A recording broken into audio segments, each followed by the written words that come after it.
Auzubillahi minash shaitanir rajim. Bismillahir Rahmanir Rahim. Assalamu alaikum. Students, you all are welcome again in online MCAT classes. Students, आज हम पढ़ने जा रहे हैं first biology chapter number 3। इससे पहले हम 2 चैप्टर्स कंप्लीट कर चुके हैं अपने। स्टूडेंट्स, अगर आप हमारे व्हाट्सएप ग्रुप में नहीं तो आप अपने नाम, कॉलेज के नाम और इस चैनल के स्क्रीनशॉट के साथ 0333224303 पर रब्ता कीजिए ताकि आपको भी रिस्पेक्टिव ग्रुप में ऐड कर दिया जाए।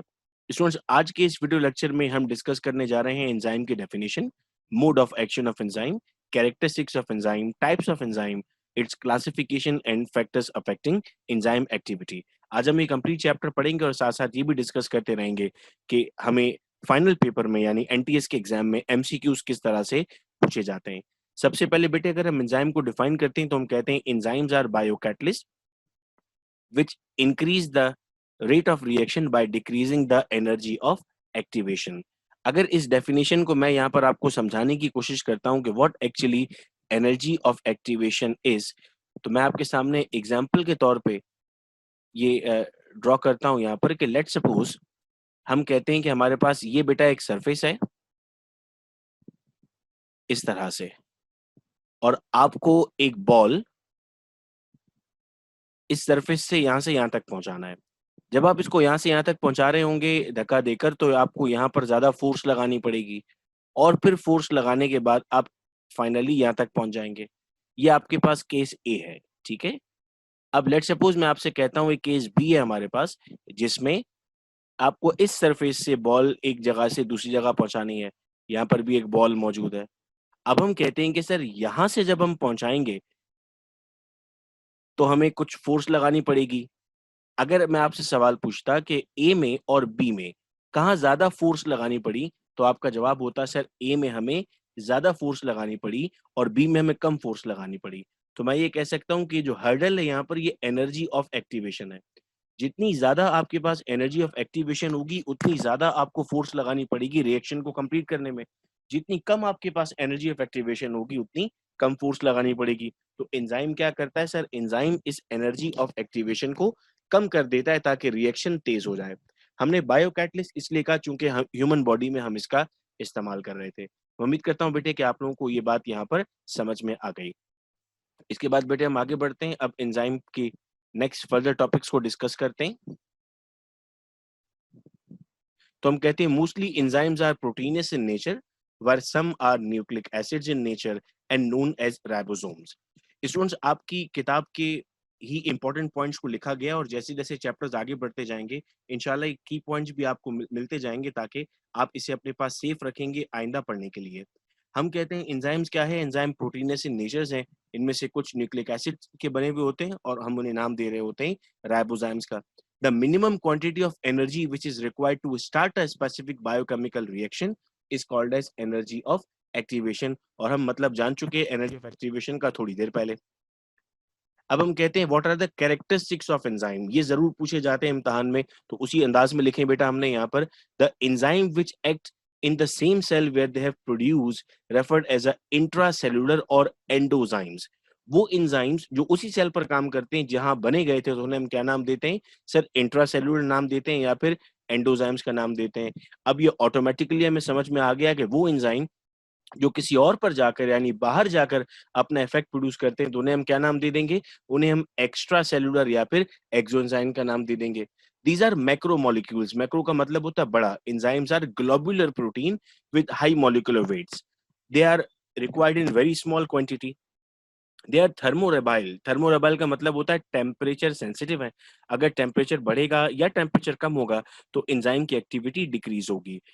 हम कहते हैं कि 100 डिग्री सेंटीग्रेड पे एंजाइम्स डीनेचर हो जाते हैं और 0 डिग्री सेंटीग्रेड पे एंजाइम्स फ्रीज हो जाते हैं। They are pH sensitive. हम एक वर्ड इस्तेमाल करते हैं बेटा, they need optimum pH. Optimum का मतलब क्या होता है, जितनी पीएच उनको चाहिए उतनी अगर आप प्रोवाइड करेंगे तो वो काम करेंगे, अगर उससे ज्यादा या कम आपने प्रोवाइड की तो वो काम नहीं करेंगे। फॉर एग्जाम्पल मैं आपसे कहता हूँ एक एंजाइम है एसिडिक पीएच पर काम करने वाला, अगर पेप्सिन को आप बेसिक पीएच प्रोवाइड करेंगे तो वो अपनी एक्टिविटीज परफॉर्म नहीं करता, तो हम कहते हैं कि उसके लिए एसिडिक पीएच होना लाजमी है। अगर इंटेस्टाइन का कोई एंजाइम है तो वो स्टमक में एक्टिविटी परफॉर्म नहीं करेगा तो हम कहेंगे उसके लिए बेसिक पीएच का होना लाजिम है। And enzymes are specific in nature. Specific का मतलब ये होगा बेटे कि जिस सबस्ट्रेट के लिए बने थे ना, व्हाट इज द सबस्ट्रेट जिस पर एंजाइम काम करता है। फॉर एग्जांपल आपने पढ़ा है कि ग्लूकोज फ्रक्टोज में कन्वर्ट हो जाता है, तो सर ग्लूकोज को फ्रक्टोज में कन्वर्ट करना है तो एंजाइम होगा आइसोमरेज जो आइसोमर बनाता है। और अब एंजाइम जिस पर काम कर रहा है यानी ग्लूकोज, तो वो क्या कहलाएगा सर, उसका सबस्ट्रेट कहलाएगा। अगर ग्लूकोज का एंजाइम है तो सिर्फ ग्लूकोज पर ही काम कर सकता है, इसके अलावा वो फंक्शन नहीं कर सकता। नाउ मोड ऑफ एक्शन क्या होगा इसमें बेटा, हमें ये पढ़ना है कि हर एंजाइम के पास एक ग्रुव मौजूद होगी जिन्हें हम नाम दे रहे हैं एक्टिव साइट का, और वहां पर जाकर एक्टिविटी परफॉर्म होगी। अगेन मैं बेटा आपको ड्रॉ करके ये बात समझाने की कोशिश करता हूं। लेट्स सपोज बेटा हम कहते हैं कि ये हमारे पास एक एंजाइम का स्ट्रक्चर मौजूद है, ठीक है, जिसमें ये जो एरिया हमारे पास मौजूद है बेटा, इस एरिया को हमने क्या नाम दे दिया सर, इस एरिया को हमने नाम दे दिया है एक्टिव साइट। एक्टिव साइट से मुराद है यहां पर आकर सबस्ट्रेट अटैच होगा, ठीक है, ये हमारी क्या बन गई, एक्टिव साइट बन गई। और बाकी तमाम जितनी भी चीजें हमारे पास मौजूद हैं हम उन्हें नाम देते हैं एलोस्टेरिक साइट। एलोस्टेरिक साइट भी कह सकते हैं या फिर नॉन एक्टिव साइट भी कह सकते हैं। तो ये किसका स्ट्रक्चर इस वक्त ड्रॉ हुआ है आपके सामने सर, ये एंजाइम का स्ट्रक्चर ड्रॉ हुआ। एक साइंटिस्ट है हमारे पास जिन्होंने की एंड लॉक मॉडल प्रेजेंट किया। उस साइंटिस्ट का कहना था कि हर एंजाइम का जो एक्टिव साइट है इसी जैसा सबस्ट्रेट मौजूद होता है जो इस पर आकर अटैच होता है, यानी हर एंजाइम का जो एक्टिव साइट है उस जैसा क्या मौजूद होगा सर, यहां पर हमने ड्रॉ कर दिया, उस जैसा सबस्ट्रेट मौजूद होगा जो आकर उस पर अटैच होगा। बिल्कुल वैसे ही जैसे हर ताले की एक स्पेसिफिक चाबी होती है, तो इसे हमने क्या नाम दे दिया, इस पूरी थ्योरी को हमने नाम दे दिया की एंड लॉक मॉडल। यहाँ पर स्टूडेंट्स अगर हम देखते हैं अब की एंड लॉक मॉडल, तो आप देखेंगे it was proposed by Fisher in 1898 and was later improved by Paul Filder and D.D. Wood। Scientist के नाम याद रखना बेहद जरूरी है क्योंकि इम्तिहान में पूछे जाते हैं हमसे। और यहाँ पर अब आप यहाँ पर ये शेप बेटा देख पा रहे हैं कि एक्टिव साइट हमारे पास मौजूद था जिस पर सबस्ट्रेट लग रहा है। ये पहली मर्तबा हमें की एंड लॉक मॉडल के जरिए समझाया गया था। मैं उम्मीद करता हूँ कि आप लोगों को इस डायग्राम की मदद से और ज्यादा क्लियर हुआ। मैं ड्राइंग क्लियर कर देता हूँ। नेक्स्ट बेटे हमारे पास जो थ्योरी प्रेजेंट की गई थी उस थ्योरी को हमने नाम दिया था induced fit model. It was proposed by Koshland in 1959। इससे एंजाइम का मोड और समझ में आया। लेट्स सपोज अब मैं आपसे कहता हूं कि हमारे पास जो सबस्ट्रेट है जिस पर एंजाइम को काम करना है वो ग्लूकोज है, ठीक है, और ग्लूकोज के लिए एक स्पेसिफिक आपके पास एंजाइम है जिसे आप नाम दे रहे हैं आइसोमरेज। अब इस आइसोमरेज को अगर मैं ड्रॉ करता हूं तो मैं कहूंगा कि आइसोमरेज की एक से ज्यादा एक्टिव साइट भी हो सकती हैं, ठीक है। ये मैंने एक एक्टिव साइट ड्रॉ कर दी, ये मैंने दूसरी एक्टिव साइट ड्रॉ की और ये मैंने तीसरी एक्टिव साइट ड्रॉ की। ये मैंने एक एंजाइम बना दिया आपके सामने जिसमें active site number 1, active site number 2 and active site number 3, 3 active sites मौजूद हैं।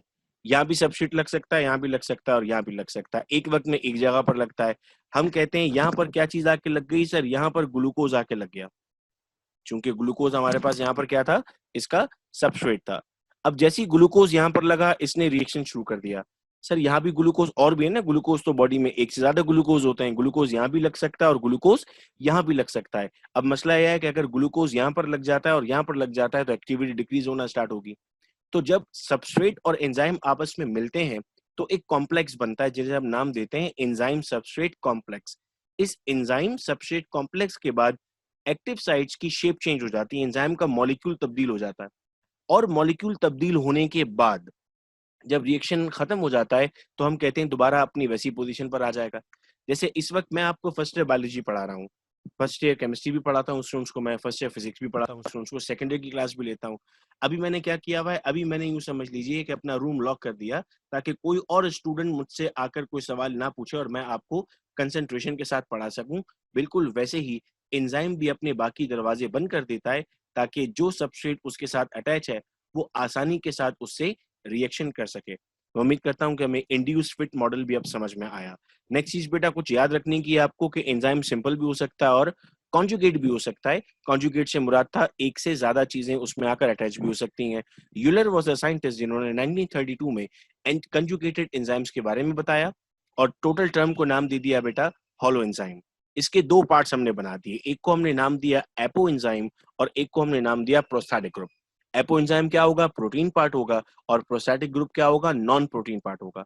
इस नॉन प्रोटीन पार्ट को भी दो पार्ट्स में डिवाइड कर दिया हमने, कोफैक्टर और कोएंजाइम। अगर हमने कहा इनऑर्गेनिक है तो कोफैक्टर है, अगर ऑर्गेनिक है तो कोएंजाइम है। एग्जाम्पल में अगर Mn है, Mg यानी मैंगनीज और मैग्नीशियम, तो वो कोफैक्टर में आ जाएंगे बेटा, और अगर NAD हमारे पास है तो वो एंजाइम में आएगा। आप पढ़ते हैं ना एसिटाइल को एंजाइम होता है वो, तो यानी इसका मतलब क्या होता है, वो प्रोस्टैटिक ग्रुप है, नॉन प्रोटीन पार्ट है। आप इसका चार्ट भी बना सकते हैं अपने पास। चार्ट में आप इस तरह लिख देंगे, टॉप पर आप लिखेंगे अपने पास हॉलो एंजाइम, उससे दो लाइंस निकालते हैं, एपो एंजाइम और प्रोस्टैटिक ग्रुप। एपो एंजाइम के नीचे लिखिए प्रोटीन, प्रोस्टैटिक ग्रुप के नीचे लिखिए नॉन प्रोटीन, फिर प्रोस्टैटिक को दो में डिवाइड करते हैं, कोफैक्टर एंड कोएंजाइम में। नेक्स्ट बेटा हमारे पास टॉपिक है क्लासिफिकेशन।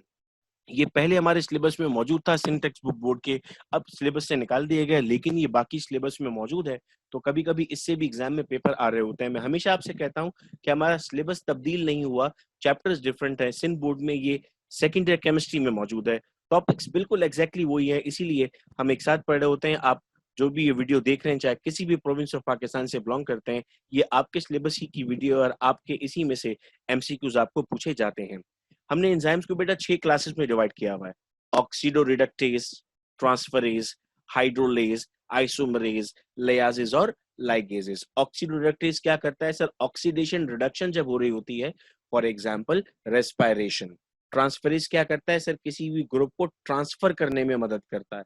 हाइड्रोलिएज क्या करता है, break down in the presence of water. ये लेस का मतलब ब्रेक डाउन होता है, नंबर 5 पे जो लिखा हुआ ना लाइगेजेस, इसका मतलब है ब्रेक डाउन। अगर वाटर की मौजूदगी में ब्रेक डाउन होगा तो हाइड्रोलिएसिस कहलाएगा, अगर वाटर विदाउट वाटर ये ब्रेक डाउन होगा तो ये लाइएसिस कहलाएगा। फिर आता है बेटा हमारे पास आइसोमेरेसिस, जो आइसोमर बनाता है, जिसके हम एग्जांपल ले रहे थे अपने ग्लाइकोलिसिस जब पढ़ते हैं हम, तो उसमें हम कहते हैं ना ग्लूकोज 6 फॉस्फेट से कन्वर्ट हो गया फ्रक्टोज 6 फॉस्फेट में, तो जो एंजाइम आपने इस्तेमाल किया वो कौन सा था सर, एंजाइम उसमें आइसोमेरेस था। नेक्स्ट है हमारे पास लाइगेसिस। लाइगेसिस का मतलब है मिलाना, जो सिंथेसाइज करता है उसे हम नाम देते हैं लाइगेसिस का।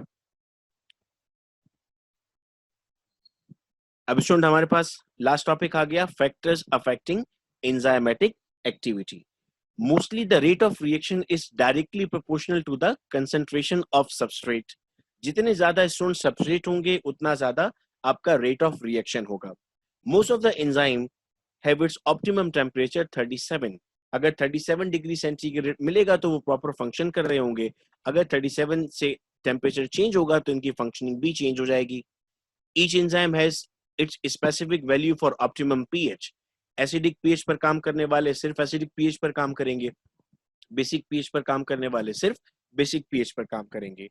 Coenzyme activators inhibitors act as cofactor for the enzymatic activity. Coenzyme and activators enhance the activity.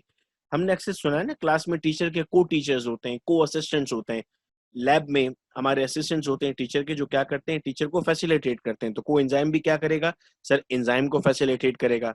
और एक्टिवेटर एक्टिविटी को बढ़ा देते हैं। इनहिबिटर का मतलब होता है एक्टिविटी को रोक देने वाला। हम कहते हैं बेटे इनहिबिटर हमारे पास दो तरह के होंगे, competitive inhibitor and non competitive inhibitor. Competitive inhibitor वो होगा जो एक्टिव साइट पर जाकर लग जाएगा, तो सबस्ट्रेट नहीं लग सकता।